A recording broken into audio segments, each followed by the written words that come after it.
Ok, probando, 1, 2, 3. Quiero empezar este video aclarando una cosa. Yo no soy un científico. Soy un licenciado en filosofía por la Universidad de Buenos Aires, que más allá de un bachiller en ciencias naturales y un interés por hacer filosofía científicamente informada, no tiene ningún trasfondo en serio en ningún tipo de ciencia. Esto lo digo de frente al principio, porque quiero evitar perder el tiempo discutiendo con un tipo específico de persona, generalmente formada o con interés en las ciencias más duras, que cree que como no estoy familiarizado con las prácticas científicas contemporáneas, no debería hablar de ciencia. A esa gente, a la que ya con esta información le alcanza para desestimar mi perspectiva, le quiero dedicar únicamente las siguientes palabras. Cállate y calculá. Vete. La palabra ciencia viene del latín scientia, que podríamos traducir a nuestro idioma como conocimiento, sin perder muchos matices. Sin embargo, es claro que no todo el conocimiento que tenemos es científico. Yo sé, por ejemplo, cuánto cuesta el kilo de milanesas en la pollería a la que voy a comprar, pero eso no significa que ese conocimiento sea una parte de una ciencia. O al menos no conozco a nadie que defienda esa postura. ¿Capaz Dewey? Lo que queremos decir cuando hablamos coloquialmente de ciencia o de conocimiento científico es de una especie particular de conocimiento que consideramos epistémicamente confiable, dado que creemos que es resultado de un proceso riguroso de análisis y experimentación por parte de expertos, y demás gente que sabe lo que hace. En suma, para la persona promedio, la ciencia es una etiqueta que se le puede agregar a ciertas proposiciones controversiales para volverlas respetables. ¡Esto no es divertido! ¿Ves esto? ¡Esto es ciencia! Obviamente, esto tampoco es lo que la ciencia es, sino que es meramente la forma en la que una persona normal interactúa cotidianamente con la misma. Lo que podríamos decir, a partir de eso, es que la ciencia es, en realidad, ese conjunto de procesos, instituciones y expertos que permiten la justificación de enunciados considerados científicos. La pregunta entonces es muy clara. ¿Qué procesos, instituciones y expertos entran en este conjunto? Esta pregunta es lo que se llama comúnmente el problema de la demarcación. ¿Cómo demarcamos qué es y qué no es ciencia? La respuesta más famosa a este problema, la que dan en el ciclo básico común, es el falsacionismo de Karl Popper. Pausa para que se rían de que se llama como la droga. La idea central del falsacionismo, que seguro ya saben, es que los enunciados científicos son aquellos que realizan una predicción que puede ser probada falsa. De la ley de gravitación universal se sigue, por ejemplo, que si yo suelto esto, se va a caer. Si yo soltara esto y de repente empezara a flotar, y se demostrara que no hay ninguna fuerza externa actuando sobre él, por ejemplo una cuerda colgada del techo o la magia de la edición, eso refutaría la ley, demostrando que es falsa. Por eso se dice que la ley de gravedad es falsable. Otras teorías pseudocientíficas, como en su momento lo fueron el psicoanálisis, el feng shui, la astrología y la economía austríaca, y acá digo fueron, porque todas estas cosas hoy en día reconocen su carácter de no científicas y se proponen como un saber distinto de la ciencia, al mismo tiempo que denuncian el así llamado cientificismo, no son falsables. Porque no importa qué resultado arroje cierto experimento, siempre se lo puede rechazar con hipótesis auxiliares. Un ejemplo muy claro viene del estudio de la astrología. El año pasado salió un relevo estadístico de acuerdo al cual 150 astrólogos no son capaces de vincular cartas astrales con personalidades mejor que si estuvieran adivinando al azar. El resultado es claro, los métodos de la astrología no sirven para predecir o explicar la conducta en ninguna capacidad que sea estadísticamente relevante. Esto es evidencia extraordinariamente contundente para rechazar una práctica como generadora de conocimiento. Esto quiere decir que a partir de ese estudio, mucha gente abandonó su creencia en la astrología, ¿no? Quienes ya creían en la astrología inmediatamente desacreditaron el estudio mediante, justamente, hipótesis auxiliares. Los argumentos más comunes son: la metodología está errada, así no funciona la astrología, esto solamente refuta la astrología occidental y ese tipo de cosas. Explicaciones ad hoc sobre por qué no obtuvieron los resultados que deseaban. Es muy sencillo entonces, las teorías pseudocientíficas son aquellas que tengan enunciados no falsables, ¿no? Si solamente fuera tan simple. Hay dos teorías que ponen en juicio la validez del falsacionismo como criterio de demarcación. Por un lado está la tesis Duhem-Quine, llamada así por los tipos que la hicieron, que propone que la misma base del falsacionismo, la posibilidad de refutar hipótesis aisladas, es imposible. Como en el caso de la astrología, las hipótesis científicas siempre se pueden salvar ad hoc, porque ninguna hipótesis por sí sola conlleva consecuencias observacionales. Esto es lo que se llama el holismo de confirmación. Se puede sostener cualquier hipótesis si se hacen los cambios suficientes en el resto de nuestro campo de conocimiento. Podemos sacar un ejemplo de la historia de la astronomía. La astronomía aristotélica se basaba en la idea de que todos los cuerpos celestes se movían en círculos perfectos por razones. Aristóteles no era muy brillante. El problema es que algunos cuerpos celestes parecían frenar en sus órbitas y volver hacia atrás antes de seguir hacia adelante, lo que llamaron el retrógrado. ¿Esto los hizo tirar toda la teoría a la basura? Obviamente no. Lo que hicieron fue postular una hipótesis auxiliar, la idea de epiciclo, un círculo en el círculo, para salvar la teoría. Podrían decir que después llegó Copérnico y destruyó la teoría geocéntrica con hechos y lógica, pero en realidad la teoría copernicana mantuvo la presuposición de los círculos perfectos y por lo tanto no podía explicar un montón de cosas que el modelo geocéntrico explicaba con mucha facilidad. O tenía que postular epiciclos distintos de los del modelo geocéntrico. Por un tiempo, la teoría geocentrista fue más correcta que la teoría heliocentrista, en tanto explicaba mejor y más fenómenos. Esto, sin embargo, tampoco alcanzó para rechazar la teoría, sino que lo que se hizo fue cambiar, como la tesis de Ohm-Quine propone, qué difícil que es hablar. Por un tiempo, la teoría geocentrista fue más correcta que la teoría heliocentrista, en tanto explicaba mejor y más fenómenos. Esto, sin embargo, tampoco alcanzó para rechazar la teoría, sino que lo que se hizo fue cambiar, como la tesis de Ohm-Quine propone, las presuposiciones de fondo.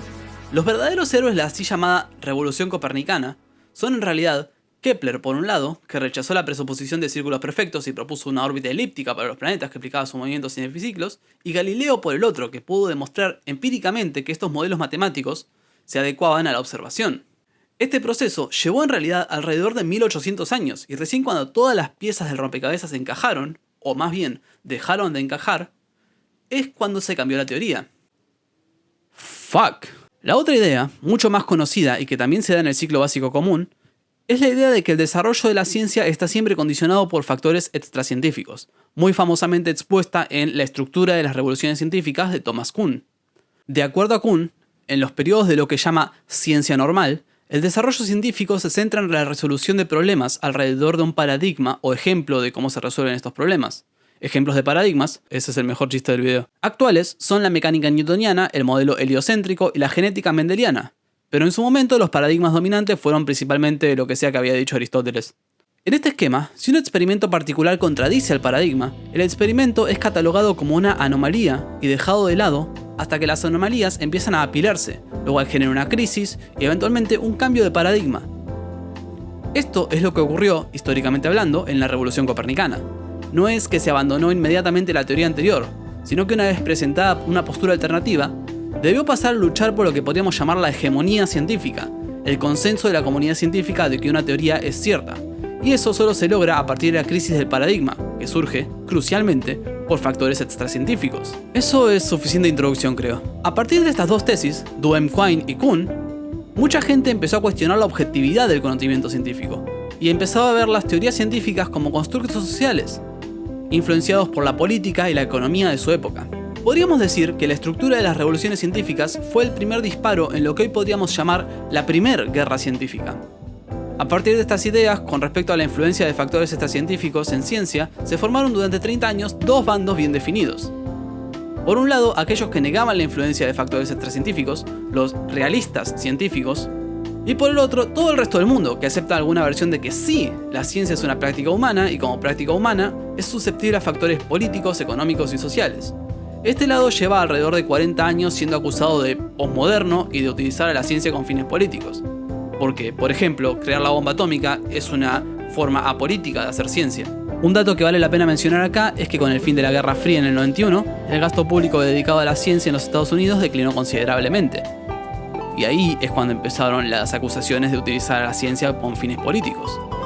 ¿Qué tal eso para una intersección entre política y ciencia? En este contexto, en los 90 ocurre lo que hoy se conoce como el escándalo Zócal. Si no sabes lo que es el escándalo Zócal, bien por vos, la verdad, es algo que nadie debería conocer porque es muy patético. Pero acá te doy la versión resumida. Un físico conocido se quiso hacer el piola escribiendo un artículo sin sentido. Una revista lo publicó porque pensó que... No puedo hacer la voz de lo resurdo. Una revista lo publicó porque pensó que estaba escribiendo en buena fe. Y después el físico salía a decir, ¡ajá! Solamente estaba pretendiendo ser un tarado. Alan Sokal quiso demostrar que una revista importante posmoderna publicaría cualquier cosa si apelaba a la política de sus editores, y lo que demostró es que si sos una figura importante y te acercás a una revista sin referato, te van a publicar porque van a asumir que realmente crees lo que estás diciendo. Brillante. Posmodernismo destruido. Well memed, my lord, well memed.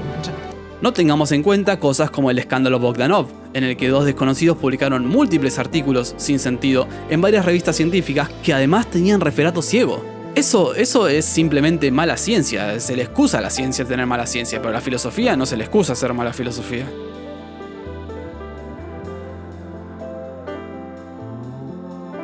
Esta primera guerra científica puede entonces describirse como un debate entre un realismo y un antirrealismo científico. O sea, una discusión sobre si nuestras mejores teorías científicas representan la realidad misma.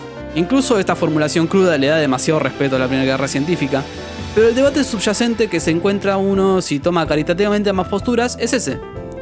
En este caso, lo que está en juego acá es principalmente si las entidades no observables que postulan las teorías científicas, los electrones, por ejemplo, son reales o no, dado que justamente no podemos observarlos directamente. Quiero contar una tangente que es muy graciosa para mí. Justo con los electrones hay una supuesta anécdota del físico Richard Feynman, que era un bastardo, lo detesto, pero es muy gracioso a veces, en la que John Wheeler le dice por teléfono: todos los electrones tienen la misma carga y masa porque son todos el mismo electrón. Y no sé, me causa muchísima gracia la idea de que haya un solo electrón corriendo alrededor del universo constantemente. Pero desvarío. Hay dos argumentos fundacionales en el debate realismo-antirrealismo. El argumento del no milagro contra la metainducción pesimista. El no milagro es el argumento central a favor del realismo científico. Si nuestras mejores teorías científicas no fueran aproximadamente verdaderas, es decir, si las entidades que usan esas teorías para explicar el mundo no existieran realmente, sería un milagro que estas teorías funcionen. Los milagros, probablemente, no existen. Así que nuestras mejores teorías científicas, probablemente, son verdaderas. Por el otro lado, la metainducción pesimista es el contrapuesto antirrealista de este argumento. En el pasado consideramos verdaderas, explicativas y funcionales una serie de teorías que postulaban entidades inobservables. Ejemplos muy famosos de estos son el flogisto en la química, los epiciclos en astronomía, la teoría de generación espontánea en biología. Seguro se te ocurren más. Estas teorías, sin embargo, fueron demostradas falsas, y las entidades a las que se referían fueron juzgadas inexistentes. A partir de esta serie de casos pasados se puede realizar una inducción pesimista con respecto a la ciencia actual. Las teorías científicas actuales son falsas y las entidades a las que refieren no existen, aunque tengamos gran evidencia de que sí, porque teníamos la misma evidencia con respecto a las teorías anteriores. Estos dos argumentos dieron el punto de partida para un debate que progresa fructíferamente hasta el día de hoy. Y hoy, la mayoría de las personas que hacen filosofía de las ciencias abogan por algún tipo de realismo matizado que acepte críticas a las versiones más ilusas, como lo hacen Van Fraassen, Chakrabarty, Psilos o Cartwright. Pero para cierto grupo de personas que suelen tener un trasfondo en ciencia y no en filosofía, esta clase de debate razonable y progreso dialéctico en el estudio de las prácticas científicas termina en nada más que una capitulación total al posmodernismo con respecto a la objetividad de la ciencia, y por eso deben ser todas rechazadas en favor de un realismo científico estricto y sin ninguna concesión. A esta gente, entre las que se encuentra, por ejemplo, el mismo Sokal, le repito: cállate y calculá. Vete. Pero en fin. Las lecciones de la Primera Guerra Científica fueron aprendidas y estoy seguro de que nada de eso se va a repetir nunca. ¿Qué pasó acá? Desde la década del 2000 hasta el día de hoy, hubo un preocupante aumento en las actitudes hostiles contra la ciencia y los discursos anticientíficos, tales como el terraplanismo, el negacionismo del calentamiento global, los movimientos antivacunas y demás cosas sobre las que H. Bomberg hizo videos. Alguna gente dice que la culpa de este alza en el sentimiento anticientífico general yace enteramente en los cuestionamientos de la ciencia y su objetividad científica que presentaron los posmodernos. De vuelta, en el sentido de literalmente cualquier persona que no sea una realista acérrima. Hay una respuesta muy simple a este argumento. ¿Crees que Donald Trump niega el cambio climático porque leyó a Larry Laudan y le preocupa la adecuación de las mediciones instrumentales? ¿O porque beneficiaría económicamente a los varones del petróleo que pusieron millones de dólares para que sea reelegido? Para pensar. Después hubo una tercera guerra científica que fue principalmente motivada por el presunto acosador Lawrence Krauss, que también es un físico. Pero bueno, si quieren hablar sobre eso, acá tienen un video de 4 horas que habla al respecto y no voy a meterme en esa cosa yo. Es muy gracioso todo lo que tiene que ver con este libro, pero bueno, es fuera del alcance de esta presentación. Entonces, para cerrar este video, la ciencia es una práctica humana compleja que intersecta con muchos otros espacios de la humanidad, incluidas la historia y la política. Esto no significa que debamos desmerecer los logros científicos, obviamente. La práctica científica ha logrado un montón de cosas buenas, no solo a partir de avances técnicos, sino también a partir de la investigación básica en literalmente cualquier disciplina. Y por eso hay que financiar el desarrollo de investigadores en todos los campos y ¿qué hace este gráfico de la inversión en ciencia del gobierno Milei acá?